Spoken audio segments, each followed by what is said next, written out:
Well, consider us Rockies fans officially cautiously optimistic. We'll tell you why coming up on the DNVR podcast.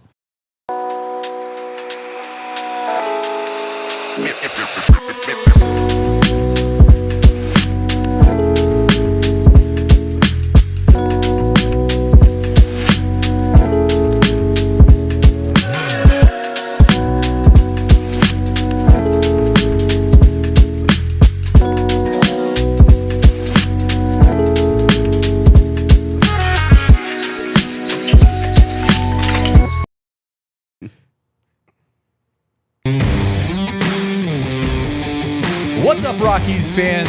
Welcome into the DNVR Rockies podcast. We are here live from the Big Boy Studio, the Toyota Lounge.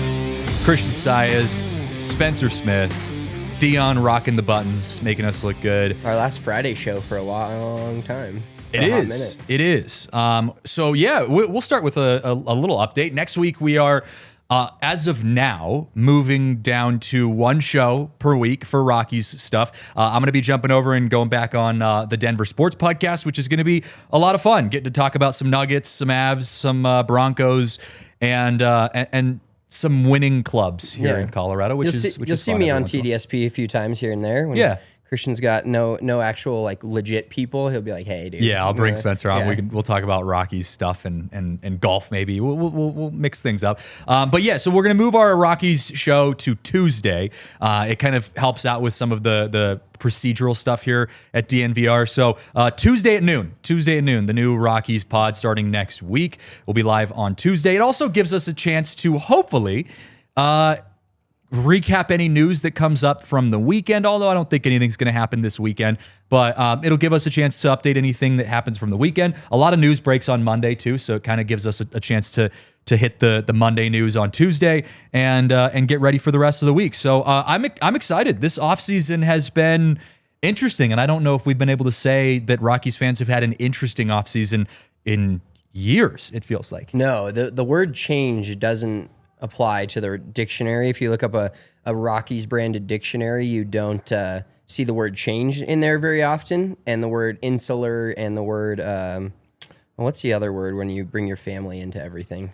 Nepotism? Nepotism, yeah. Those words are very large in that dictionary, but change is not, and it's becoming one. And it's really exciting from a standpoint of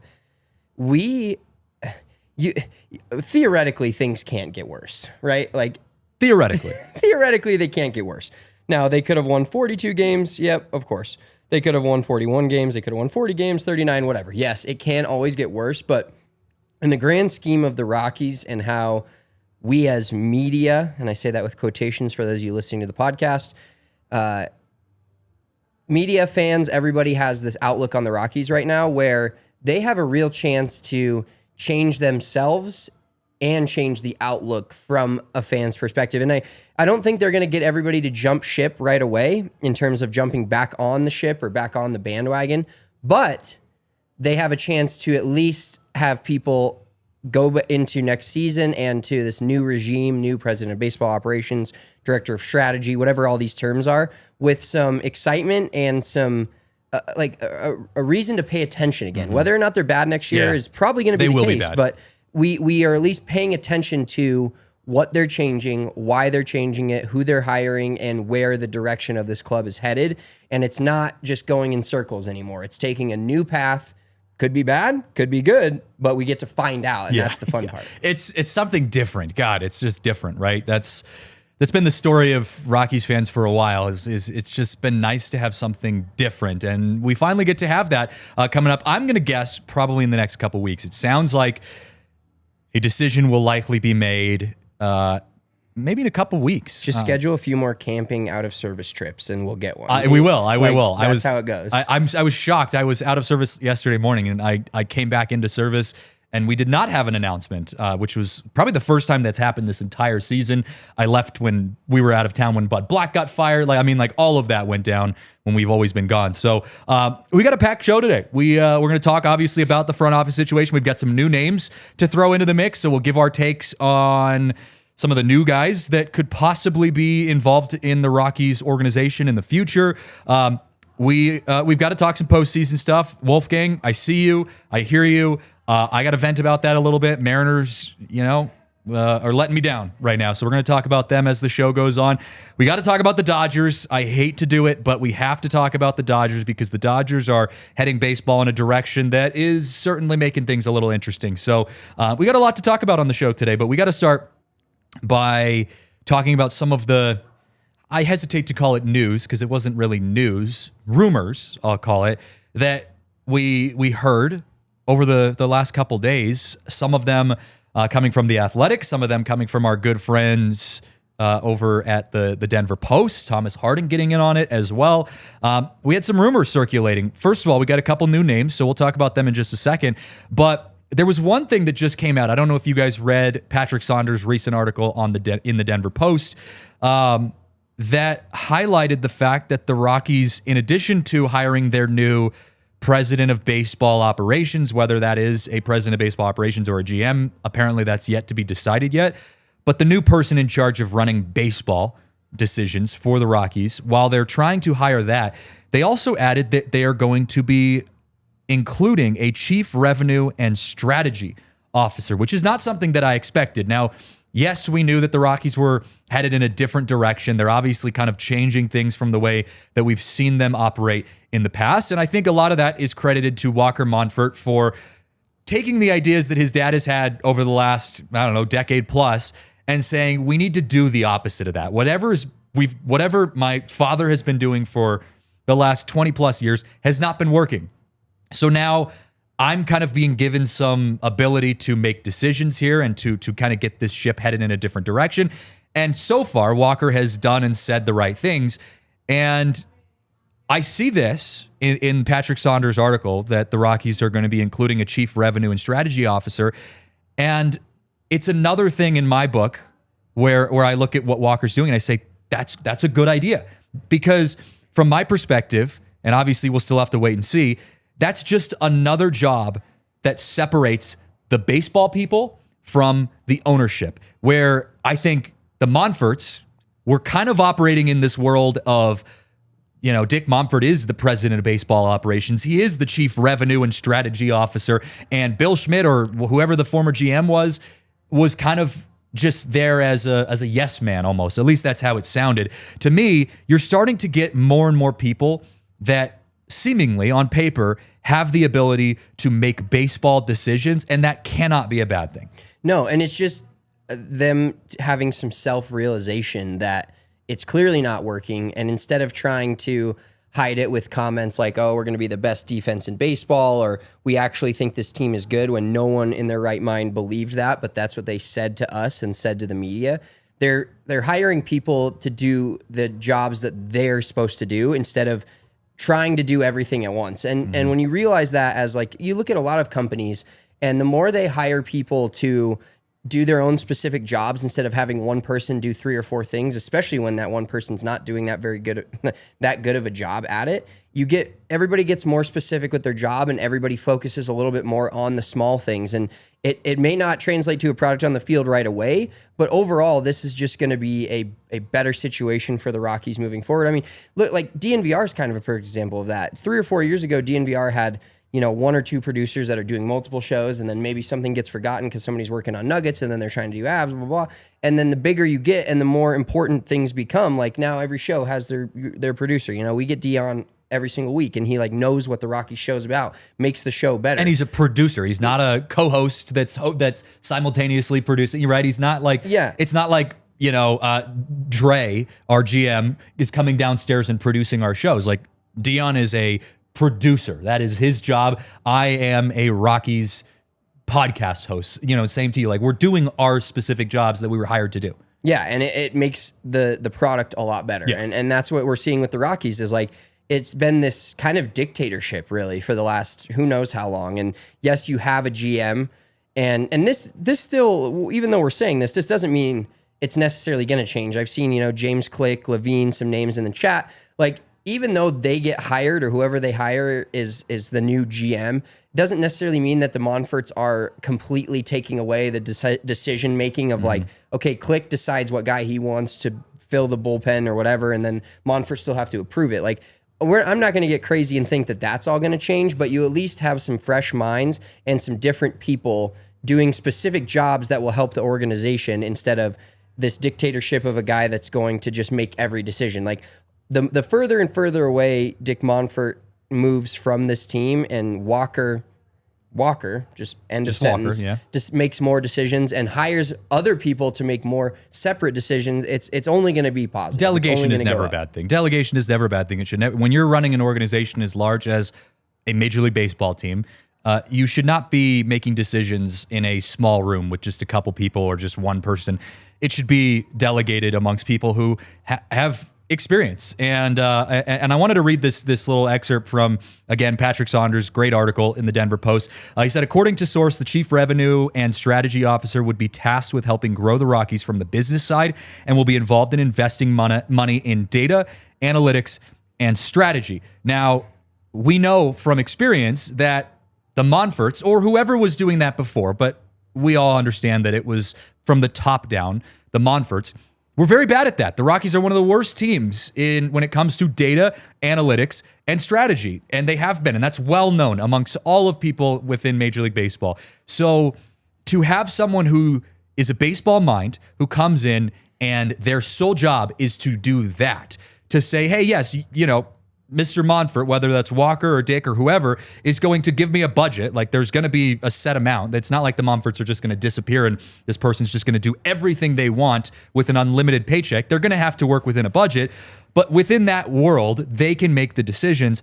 That's incredibly promising to me, because that combination between a chief revenue and strategy officer and a, let's just say, president of baseball operations for this case, that combination gives you the back end where you're saying these are the numbers and the analytics and the data that's going to allow us to be successful.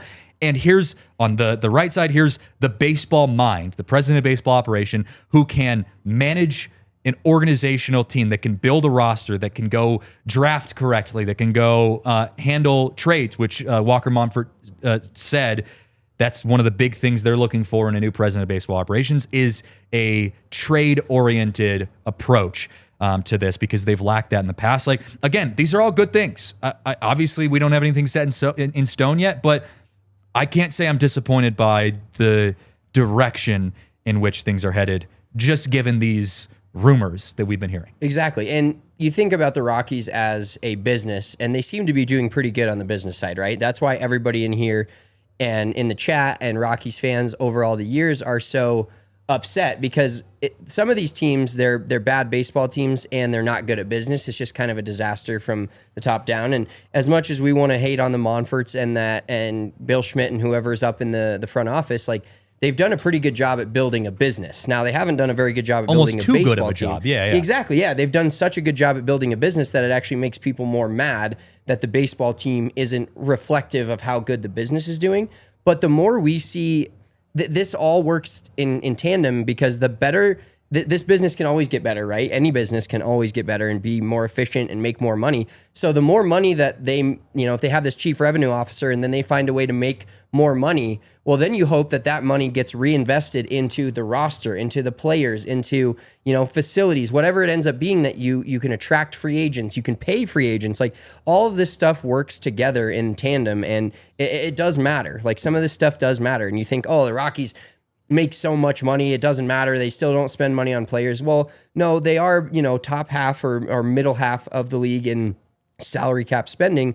And imagine if they make more money, yes, they could just keep it for themselves, but you hope that the more money that comes in, these new officers and new revenue people decide to invest the money into the product on the field, because that's what will end up making you even more money down the line. Like, if the Rockies had a home game tomorrow and we're in the NLCS, that's a shitload of revenue right there. And it's not, it sounds easier than I'm making it seem, like, oh, you just build a good baseball team, you make a ton of money. It's not the case, but they're good at the money part. Let's get the baseball part right, and then the money part can grow even bigger. Yeah, no one's ever debated whether or not the Monforts are good business people. Like, they're very good businessmen. Dick Monfort is good at investing in real estate and investing in infrastructure and getting a party deck that's going to make more money. And all of that stuff is great. That doesn't bother me at all if the product on the field is better. if the product on the field is a good thing, then do whatever you want. I don't care how much more money you want to make. If you want to go build 5 different party decks and do all of those kind of things. But I think the investing and the business mindset of Dick Monfort and his family has taken away from his focus on the baseball product. And I think, you know, these sources coming out and saying that this is the direction that the front office is possibly headed in is a good thing, because I think it's at least Walker Monfort saying, you know what, we're good at running a business.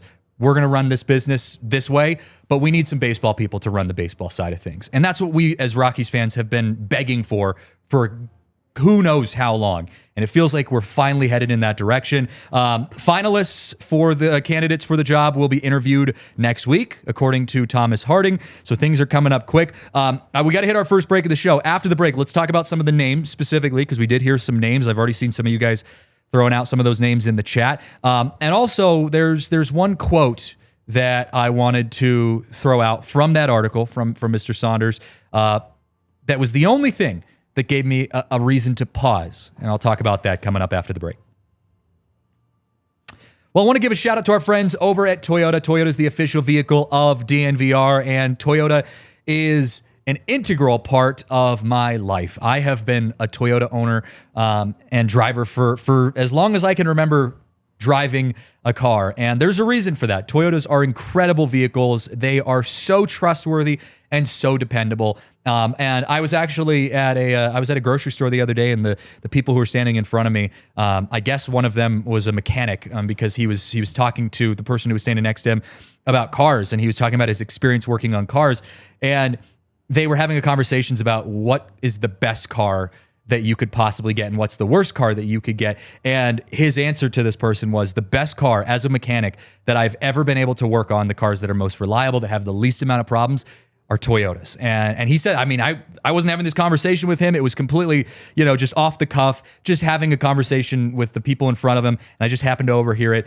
So it's not just us saying this. I mean, there's mechanics out there that say, Toyotas are the best cars in the business because they're so reliable. They're so dependable. I just can't say enough good things about Toyotas. They have so many great models and makes that can fit any different interests that you might have, whether you're into trucks, sedans, SUVs, whatever you want, they have you covered. So visit your Front Range Toyota stores at a location near you. AutoNation Toyota, Arapahoe and Centennial, Corwin Toyota in Boulder, Groove Toyota in Littleton, Mountain States Toyota in Denver, Stevenson's Toyota Eastern Aurora, and Stevenson's Toyota West in Lakewood.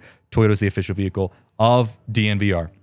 Also got to give some love to our friends over at Volo. Volo is Denver's most popular provider of adult social sports leagues, pickup games, and events. And I know it's getting a little cool. The weather's getting a little colder, but we still got some nice days ahead of us. It is actually perfect, in my opinion, outside right now. And so enjoy the last of this warm weather and get outside. Join a Volo sports league. You can join as a pickup player or an actual member of a team. You can just go out and hang out. If you're not familiar with Volo, you've been missing out. Volo, they basically just have a ton of different types of games that you can jump in on.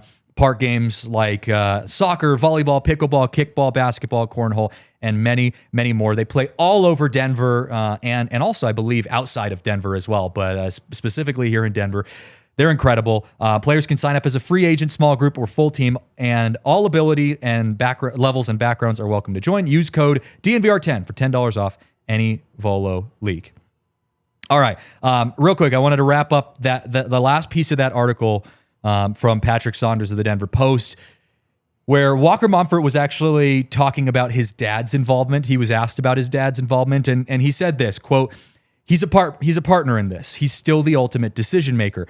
Now, we've been saying Walker Monfort's doing all the right things, and I think he has. And I think this organization is headed in the right direction. And I've said, just from my perspective, that it seems like Dick Monfort is trying to distance himself a little bit from the organization with all of the struggles they've had over the last few years. And he's allowing Walker to kind of take over and take the reins on that.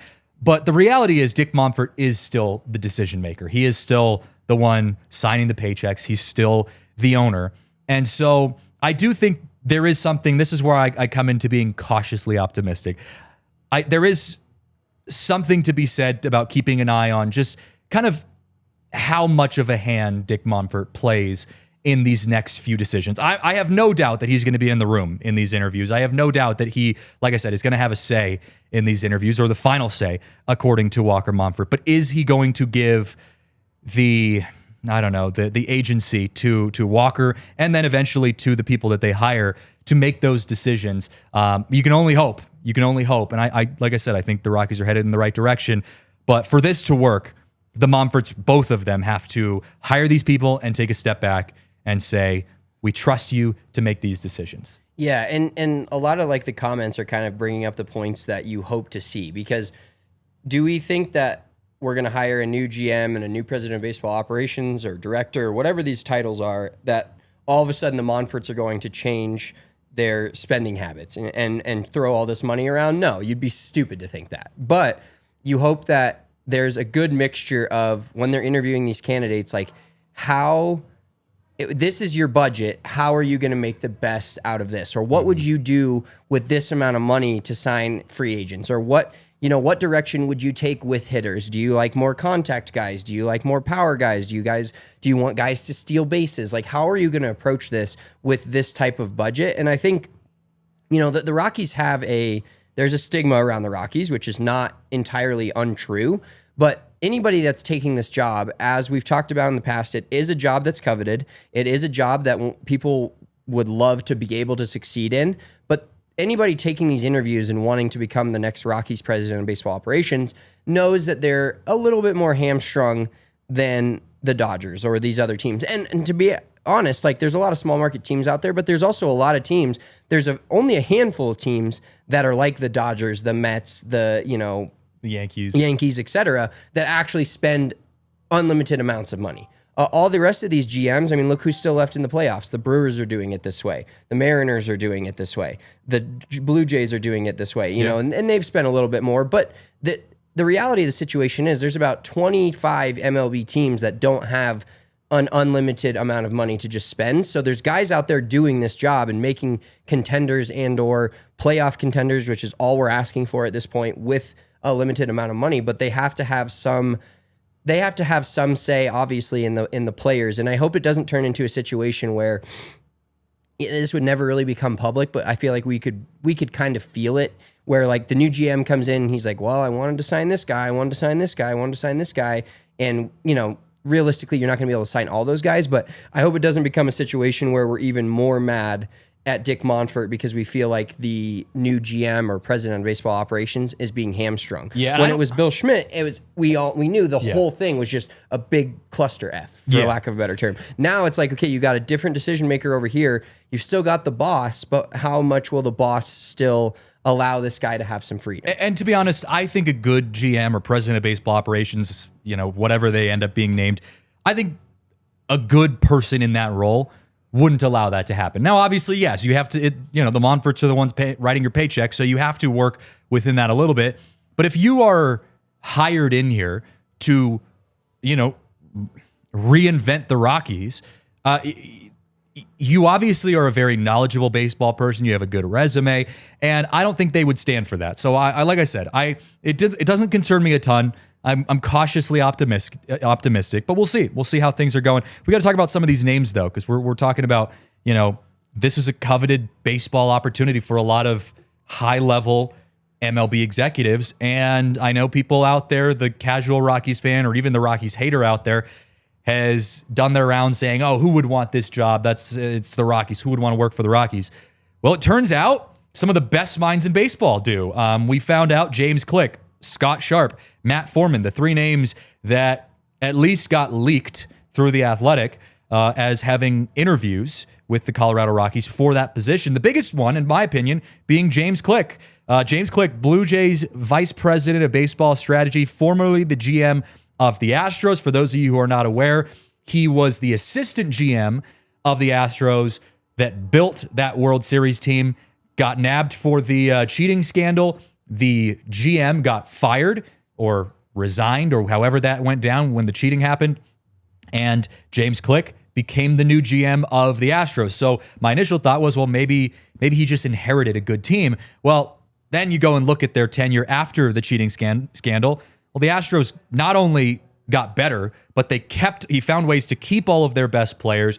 He brought them back to a World Series, went to another World Series that they won. So he won the World Series and then left to become the vice president of baseball strategy with the now on the verge of a World Series Toronto Blue Jays. So James Click has a hell of a resume, and that is a good baseball mind that I would not mind seeing here in Colorado. No, like I said earlier, the Blue Jays do spend a little bit more money than the Rockies do, but when you look at the Blue Jays and just like focus on their roster and look at the guys they have, the Varshos and all these guys that, first of all, they're all miniature and short and chubby, which they're all is little wrestlers, hilarious. Yeah, little high school wrestlers. It's a hilariously built team, and then you got like the Springers and guys like that. But they're a fun baseball team that has been built from, getting these quote unquote cast-offs and then also building from, like, they have, what's the kid's name? The starting pitcher that's just unbelievable. Trey Savage? Yeah. Like they're drafting good guys. They're bringing up guys. They're bringing a whole roster of now tied 2-2 in the ALCS and just beating the cover off the ball. And that's the one thing I do want to see. Like, I don't want the Rockies to necessarily, whatever makes them a good team is I'm going to be happy with. And we can see that pitching is very important, but like I would be remiss to say that the Blue Jays have kind of gotten here based on their offense. Like, their offense is elite. And so it's fun to think about a guy that built that elite offense with, guys in the, once again, sorry for this, but like your 9-hole hitters got 2 home runs in 2 straight games. Yeah. Like that's how deep their lineup is that they've got a 9-hole hitter going yard in an ALCS when it matters the most and your season's basically on the line. So it's fun to think about like a extremely high-powered, fun offense at Coors Field. Yeah. Well, and a couple of the other names on that list, Scott Sharp, Matt Foreman. Scott Sharp is the assistant GM to the Royals. We all know how the Royals, although they missed the playoffs this year, I mean, they shocked the world last year. They were a 100-loss team the season before that, and they made the playoffs the very next year. So as Rockies fans, you see that, and you're like, oh, my God, give me that guy, right? So Scott Sharp's not a bad option. Matt Foreman, the assistant GM to the Guardians, the playoff team in the Cleveland Guardians that, again, shocked baseball and made it to the playoffs this year. I mean, these are 3 good baseball minds. Thad Levine's name has been tossed around a lot. Now, these are the only ones that we have sources saying that have interviewed. There's probably more. I would imagine those are not the only 3. But those are 3 good baseball names. And again, to me, it just confirms the fact that it confirms the reality that all of true Rockies fans understand and true baseball knowers understand. The Rockies general manager job or president of baseball operations job is a very highly coveted job. And there are plenty of smart baseball people out there that want to solve the baseball equation at Coors Field in Colorado. And imagine a Blue Jays lineup offensively playing at Coors Field. That's the Denver Nuggets. I mean, like, what do we, that'd be incredible. You send them to the World Series. Yeah, and the fun part too is like you said, all these minds and these names that have been actually released. There's probably more, but it's good to hear that these names are coming out in the interview process, and we're not like who. It's not like we are not the worst. You had a worse season than us, but like they're not interviewing the assistant GM for the White Sox. Yeah. Or, these guys where you're like, why? Or again, a name that doesn't make sense, or a name that hasn't had some recent success. Like, all of these guys are kind of fitting a mold of ready to step into a president of baseball operations role, or have already been in that role, apparently, as a GM with the guy from the Astros.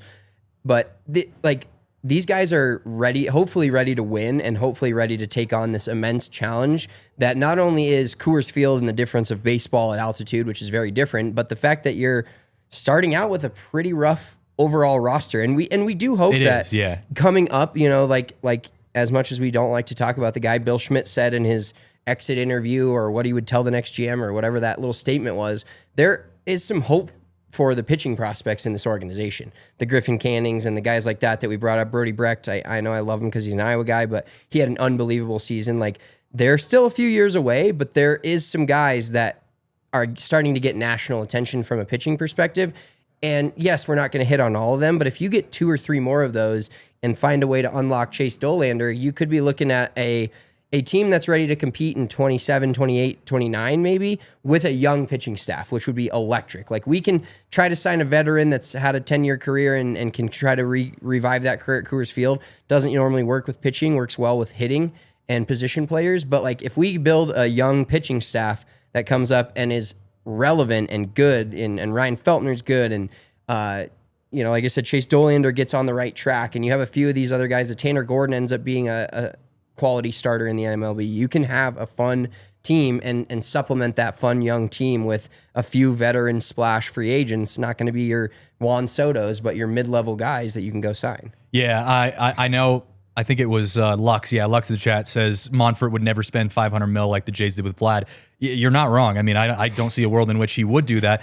But to answer the question that Scott was asking in the chat just a little bit ago, basically asking, if the Rockies started winning, could you climb that ladder of being a team that, spends a little bit more, goes from being a mid to small market team to a larger market team?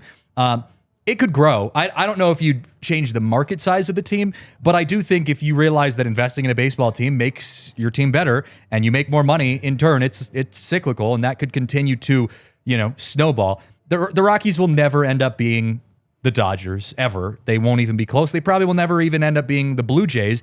But if you have more confidence in the decision-making people who are making the baseball decisions, not just Dick Monfort, not just Bill Schmidt. If you hire someone that you trust to make good baseball decisions, and let's say they've already shown that they've made good baseball decisions in Colorado, and now you have let's just say Tariq Skubal, or you have Vlad Guerrero Jr. on your team, and they're going to be owed $400+ million, maybe it's considered, right? The Rockies aren't a poor team. They can spend money if they want to. They're just hesitant to do that because it tends to come back and bite them in the butt because, I don't know, they've had bad people making bad baseball decisions. So if you have someone that you trust, where this president of baseball operations comes to you and says, we obviously know how good this guy is. This guy's going to keep being good. We need to invest in this player to keep them here, and it's going to cost a lot of money.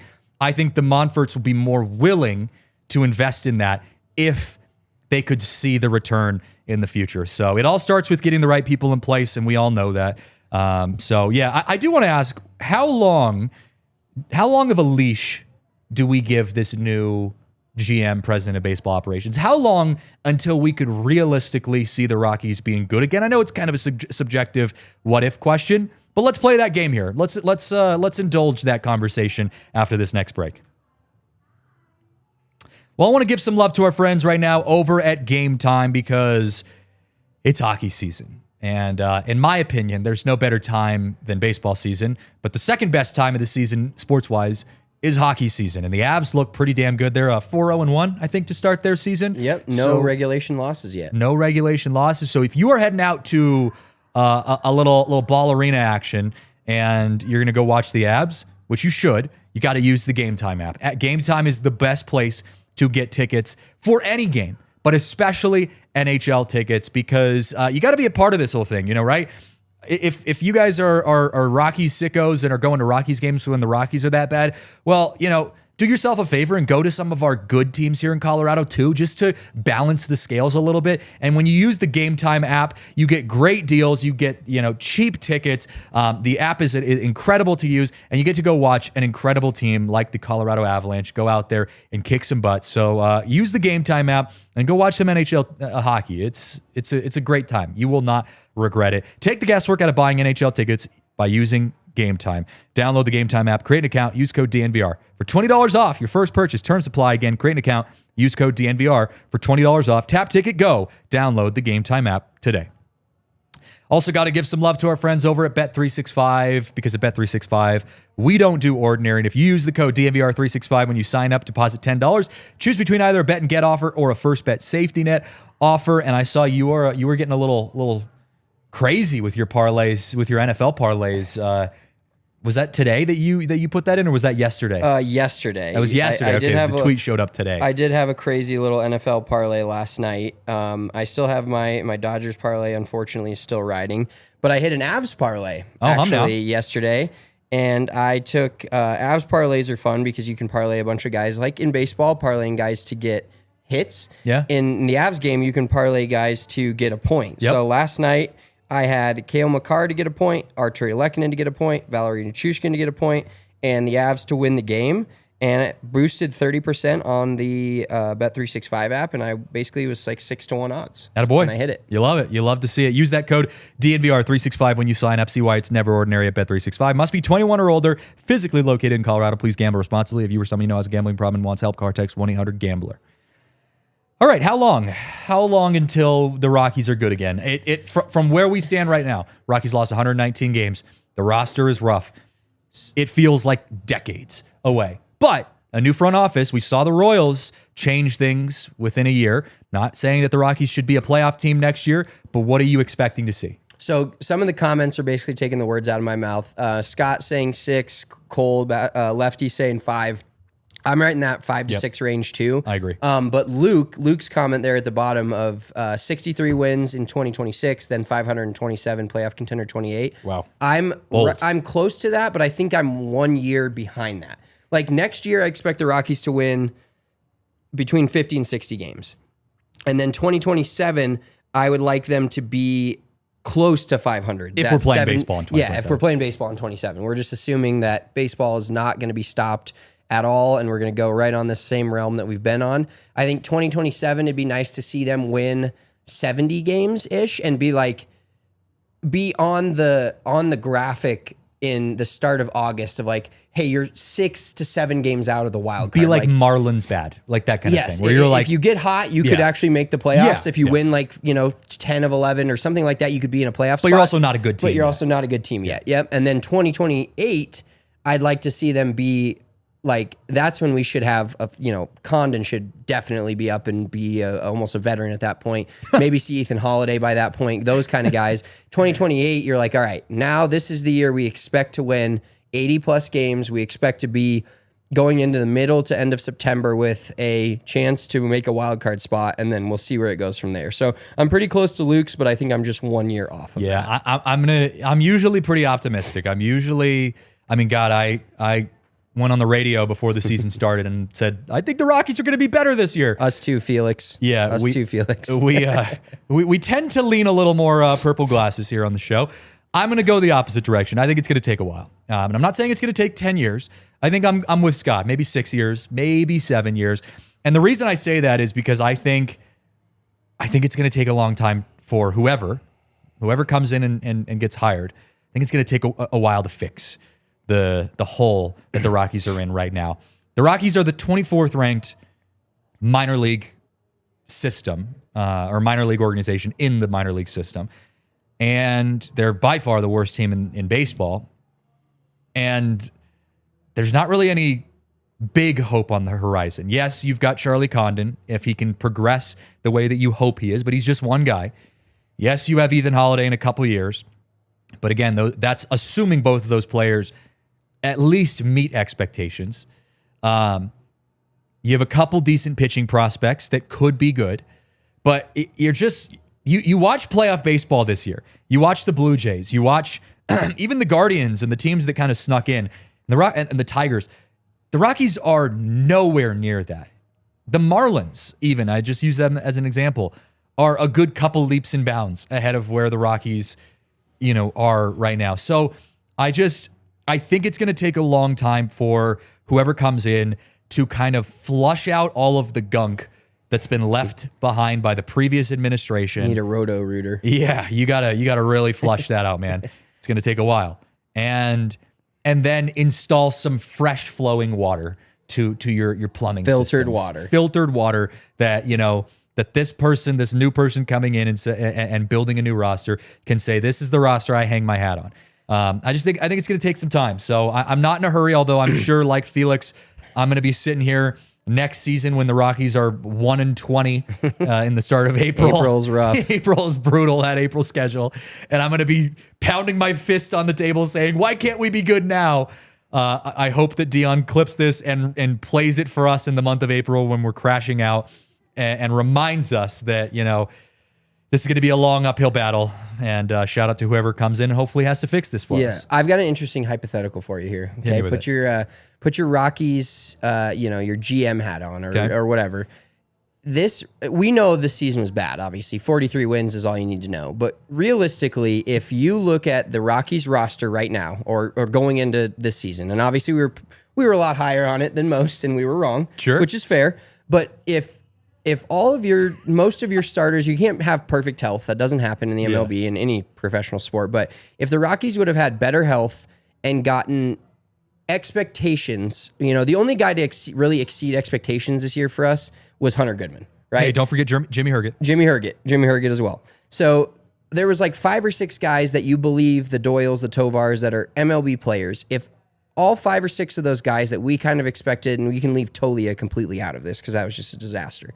How many wins do you think the Rockies would have actually had this season if those 5 or 6 guys, like Luke is saying, they only see 5 or 6 players on our MLB players on our roster? How good do you think the Rockies would have been? Because I personally believe, like, you have a healthy Feltner all year. Freeland doesn't have the injuries. Herman Marquez doesn't have the injuries and was okay. And then you have like the White Sox. Yeah, and I think they're like terrible. Yeah, I think the Rockies roster this year was obviously a 43-win team. We're just speculating here, but I think the actual roster itself is about a 55-win team, realistically. Like, there was just they're bad. Yes, I'm not saying they weren't, but there's so much that went wrong. I do think this roster is, as presented right now, a little bit better than they actually played this year and had the Kyle Farmers and the Arcias. And that's the shit I don't want to see anymore. And that's the shit I really hope with a new management we won't see, is like wasted signings of guys that are just we're not good enough to have filler guys to be at the end of the bench. Like, if you sign Orlando Arcia and he never plays, or he plays like 2 games a year at shortstop because you got, a rest day for somebody, fine. But when you're going out and starting him at first base when he's never played in first base in his career or his life as a 13-year vet, like, you got issues, right? Oh, yeah. The roster organization was terrible. Scott says, I'm hoping I'm not bald by the time they start winning again.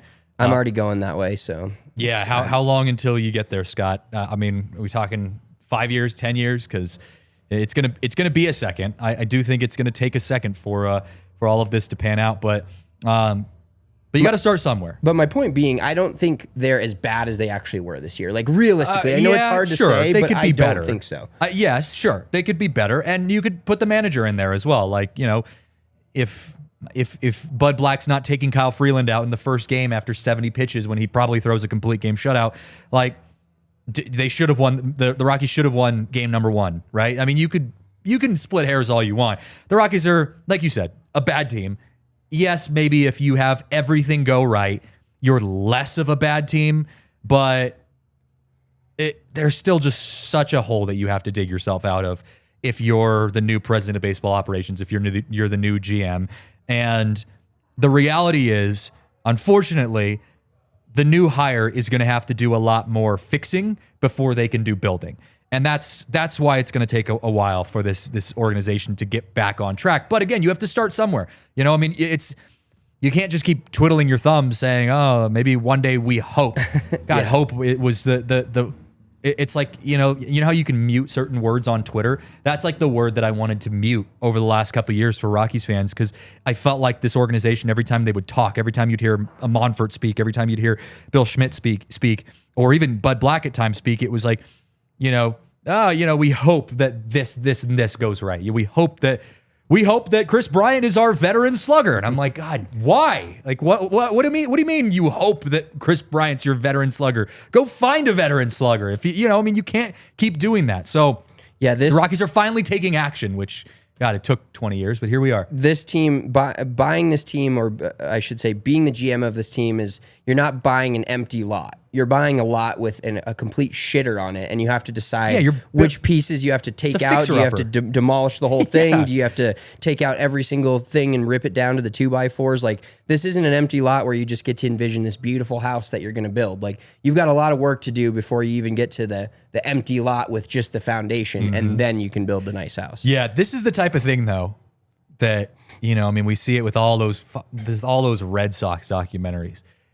If whoever comes in, this new GM, this new president of baseball operations, someone needs to be recording stuff around the organization, because if this person can turn around the dumpster fire that has been the Colorado Rockies, we will see documentaries made about this. 30 for 30 on the 2026 Colorado Rockies. The savior of the Colorado Rockies, or you will see a documentary made if this person can fix what has been destroyed in years and years of dysfunction in Colorado. Our meme game in 2028, if this team's good, is going to be on point. And you will see Spencer and you'll see clips from this show being played of us crashing out about Chris Bryant and, hope and all this kind of stuff.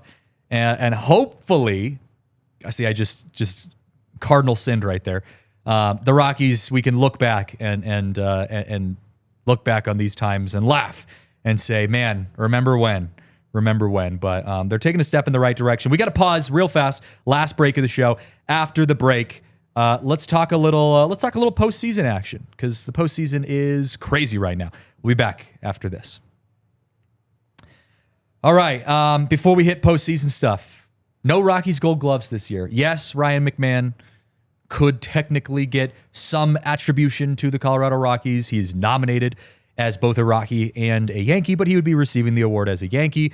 No Rockies Gold Gloves this year, and I just got to say, do you believe in jinxes? Because that 100% was jinxed from the start of the year by our good friend, Mr. Monfort, who said the Rockies defense has a chance to be one of the best in the history of baseball. So no Rockies Gold Gloves this year. Plenty of other good teams that have great defense. The Rockies, unfortunately this year, we're just not one of them. One of the worst teams in baseball defensively. But let's talk a little postseason.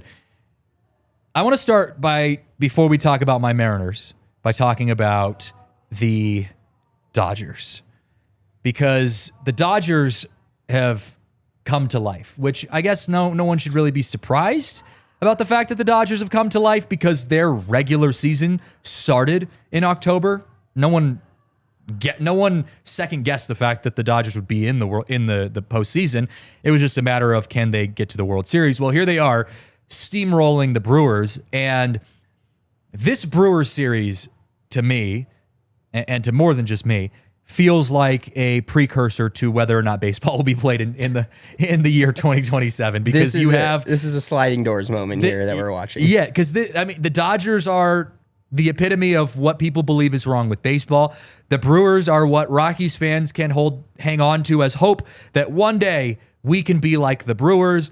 And these two teams, the best team on paper in baseball in the regular season, in the Brewers, small market team, facing off with the big bad Dodgers who bought everything, and the spoiled brat that just gets to buy their way to a World Series or to a postseason. They face off, and the Dodgers look unbeatable.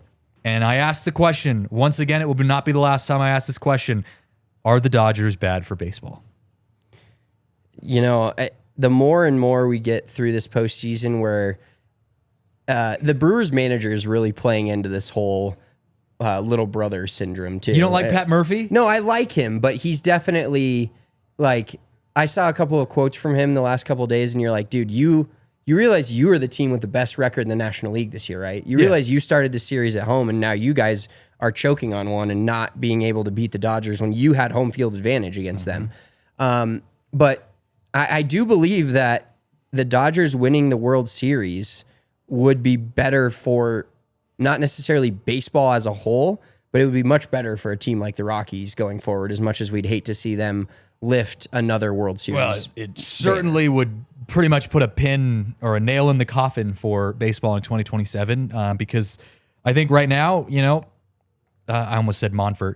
Manfred is looking for an opportunity. He's looking for a negotiating chip. He's looking for an opportunity to get some leverage when they go into negotiations at the end of 2026 to say whether or not there should be a salary cap or a salary floor.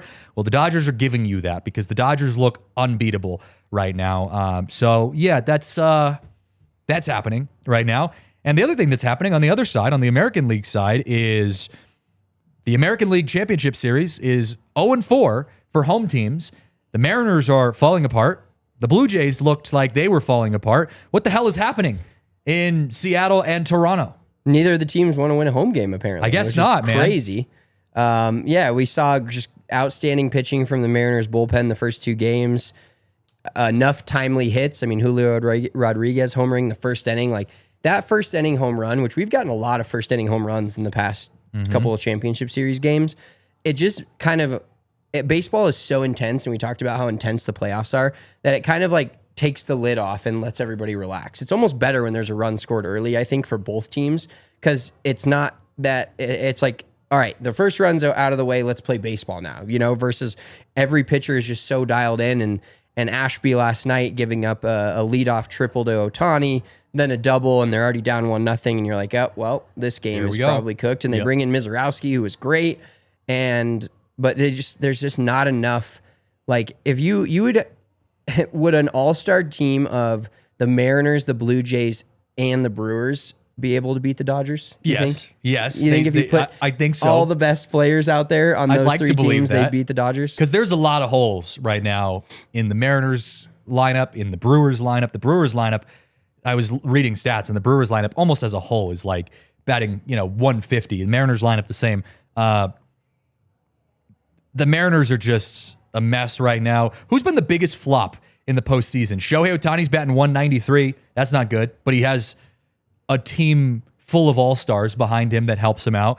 Randy Arozarena, Eugenio Suarez is a guaranteed out. Like, the Brewers' entire offense is a guaranteed out right now. Christian Yelich, where have you been? Like, there's been so many guys on some of these teams that have just been absolute no-shows. Yeah, the Brewers got their first run last night on a double from their 8-hole hitter and a single from their 9-hole hitter. Nice. Like, and even looking at the box score from the Mariners last night before that game kind of got out of hand, I think Naylor was 4 for 4, and the rest of the team was 0 for 17 or 0 for 18 or something crazy like that. Yeah, and the Mariners aren't known for their hitting, but, if your pitching is not helping you out, which that's always been the thing. The Mariners win 3-2 games type of thing. If you score 3 runs, your pitching keeps you in the game. But their pitching has, or I should say, Toronto's offense has now caught up with the Mariners pitching. And now I'm looking at the Mariners offense and I'm like, where do you manufacture these runs?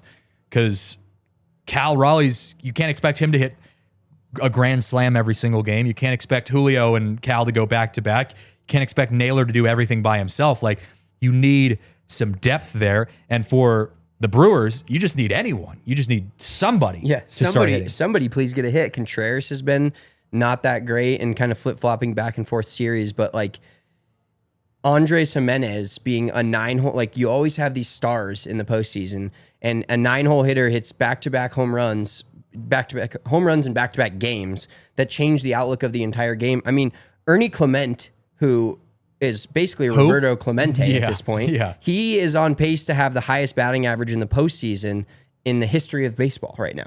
That's Dude's hitting crazy. like 460 or something. Like, it was 500 before. He's the guy that like, you're like trying not to get beat by. The Mariners see Ernie Clement come up and they're like, we got to pitch around this guy. Right. Can't let him beat us. Yeah, it's like flashback to when the Rockies played the Blue Jays, remember? And it was like 3 straight games of the Blue Jays scoring 17 runs. Yeah. I think Clement had like 9 hits in the series, and I'm like, who's this guy? I very much remember that. Yes.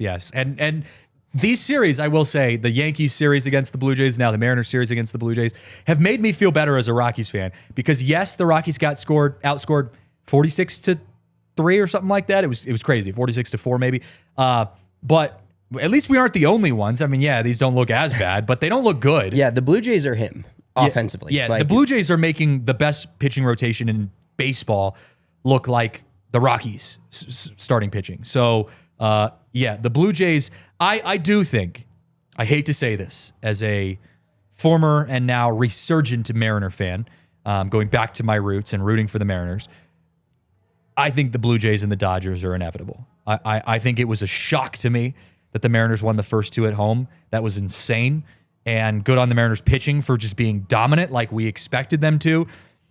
But I think if the unbiased version of myself is saying who's the best World Series matchup, it's the Blue Jays and the Dodgers.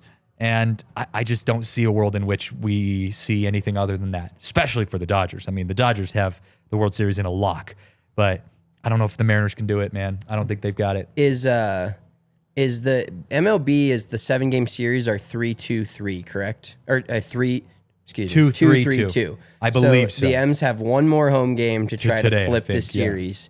I don't think your M's are dead yet. I know you're being typical I'm kind done, of like man. fan of it. You're crashing out a little bit, and I don't blame you because I would be doing the same thing. If this was the Rockies and they were up 2-0, winning both games on the road, and they came back to Coors Field and lost 2 in a row, I'd be crashing out as well. But I don't think I'd count the Mariners out just quite yet. Just like Burge said, I think I think the winner. This is a very like John Madden statement, but I think the winner of tonight's game wins the series. Okay, you were just saying if you were a Rockies fan and you were in this position, you'd be crashing out. If the Rockies were either the Brewers in the same position as the Brewers or in the same position as the Mariners, which would you be crashing out more? So insert the Rockies as the Brewers or insert the Rockies as the Mariners this year. And, this is our first return to the postseason. You know, if you're the Brewers, you had the best record in baseball all year, and now you're about to get swept. Or you just went up 2-0, so close to your first World Series, and now you've given up 2 games at home. Which one would you be crashing out as a fan more on? I think it'd be worse if you're a Brewers fan right now. Yeah. Because the Brewers, like you said, best record in baseball. Brewers are done, man. They have home field advantage against the Dodgers. Everybody, it's more annoying when everybody says you can't do something and then you prove them right, and that's exactly what the Brewers are doing right now. I think everybody wanted to believe in the Brewers, and everybody, after they won their series, their second series and got to the NLCS, you're like, oh, maybe the Brewers are kind of legit when they beat the Cubs and took them down, it took them game 5 to do it, but they did. And you're like, oh, maybe the Brewers are legit, and now they're playing the team that everybody's like, no, you have no chance at, and they're proving us exactly right, unfortunately, in that scenario, and showing us that they do not, in fact, have a chance. And I mean, when the Dodgers are, the Dodgers pitching has been kind of questionable, just as on a Dodgers level. Like if the Rockies had the Dodgers You mean pitching, the Dodgers bullpen has been questionable. Yeah. Their starters have been absurd. Yeah, but they've had guys like hurt, and you don't know what Glasnow is. Yes, but now yes, it's like Glasnow is just unbelievable. Yamamoto. Max Scherzer's unbelievable. Yamamoto's unbelievable. And then Blake Snell almost threw a no-hitter the other night. So it's like, how you beating that? Yeah. Yeah. No, I agree. It's also the Dodgers. If the Rockies had the best record in the entire regular season, you wouldn't be able to take those purple tinted glasses off my face if you shot me in the head. I would have those things on so hard, and super glued to the side. Super glued to the side of my face, and then to show up against the Dodgers, the hype would be unbelievable. We'd be on the moon, and then to give up 3 consecutive games, like you said, with home field advantage, and against and be looking at a probable sweep against the Dodgers, I'd be crashing out so hard as a fan against the Dodgers. Yeah, 100%. Yeah, because you beat your division That'd be rival, the worse than what we Cubs. saw You this feel year. really good about this, and then you go into this series like, oh my God, we have a chance to make it to the World Series, and then that team that's been just kind of plodding along, doing what they do, is now just getting extremely hot at the right time, and their lineup is just so. You go from Ohtani to Freeman to Teoscar Hernandez to Well, and they're Andy all just Paez veterans. to Like Max there's no Muncy. young guys. Yeah. They're all just experienced veterans. Like some of these other teams, like the Blue Jays, have a bunch of young dudes. The Mariners, I mean, they're kind of a mixed bag, but they've got a bunch of young pitching. Like the the Dodgers are just a bunch of good vets. So yeah. It's been a fun series, but man, this is getting interesting. World Series going to be coming up here real quick. We're gonna end the show right here and call it a day because it's been a long week. We're hoping we get some news in the coming weeks for the Rockies. But thank you guys for hanging out with us. Like I said, the show's not going away. We're just moving to Tuesday at noon. So we see you guys on Tuesday. Thanks for riding with us. We'll be back for more Rockies coverage next week. This has been the DNVR Rockies podcast. We'll see you next time. We all silly like the mayor.